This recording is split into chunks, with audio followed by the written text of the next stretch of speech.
একটা ঘরে 4টা মোমবাতি জ্বলছিল। 4টা মোমবাতির ভিতরে প্রথমটার নাম ছিল শান্তি, দ্বিতীয়টার নাম ছিল বিশ্বাস, তৃতীয়টার নাম ছিল ভালোবাসা, আর চতুর্থটার নাম ছিল আশা। তো জ্বলতে জ্বলতে হুট করে শান্তির যে মোমবাতিটা ছিল সেটা নিভে গেল। এখন বিশ্বাসের মোমবাতিটি বলছে, যেখান থেকে শান্তি চলে গেছে সেখানে বিশ্বাস থেকে আর কোনো লাভ নেই, আমিও নিভে যাব। বিশ্বাস মোমবাতিটিও নিভে গেল। এখন ভালোবাসার মোমবাতিটি বলতেছিল, যেখানে শান্তি নেই, যেখানে বিশ্বাস নেই, সেখানে ভালোবাসার কোনো মূল্য নেই, আমি কেন জ্বলে থাকবো, আমিও নিভে যাব। 3টা মোমবাতির ভিতরে 3টা মোমবাতি নিভে গেল। বাকি একটা মোমবাতি ছিল, ওই মোমবাতিটির নাম ছিল আশা। কিছুক্ষণ পরে ওই ঘরে একটি ছেলে আসলো। ছেলে আসার পরে দেখলো তার 4টা মোমবাতির ভিতরে 3টা মোমবাতি অলরেডি নিভে গেছে। তখন সে চিন্তা করলো কি করা যায়।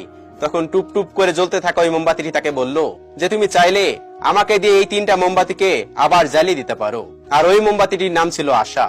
তো ওই ছেলেটি ওই আশা নামের মোমবাতিটি দিয়ে শান্তি, বিশ্বাস ও ভালোবাসা 3টা মোমবাতি জ্বালিয়ে দিল। তো এই গল্প থেকে আমরা কি শিখলাম? জীবনে শান্তি থাকবে না, জীবনে বিশ্বাস থাকবে না, ভালোবাসাও থাকবে না, কিন্তু কখনো আশা ছাড়া যাবে না। এই আশার দৌড় অনেক দূর পর্যন্ত। এই আশা দিয়ে আপনি অনেক কিছুই করতে পারবেন। কখনো আপনি আশা ছাড়বেন না। কি হয়েছে, কি হবে আর কি হয়েছিল এগুলো কখনো চিন্তা করা যাবে না। জীবন থেকে আশা কখনো ছাড়া যাবে না। আল্লাহ তাআলা আমাদের সকলকে বোঝার তৌফিক দান করুন, আমিন।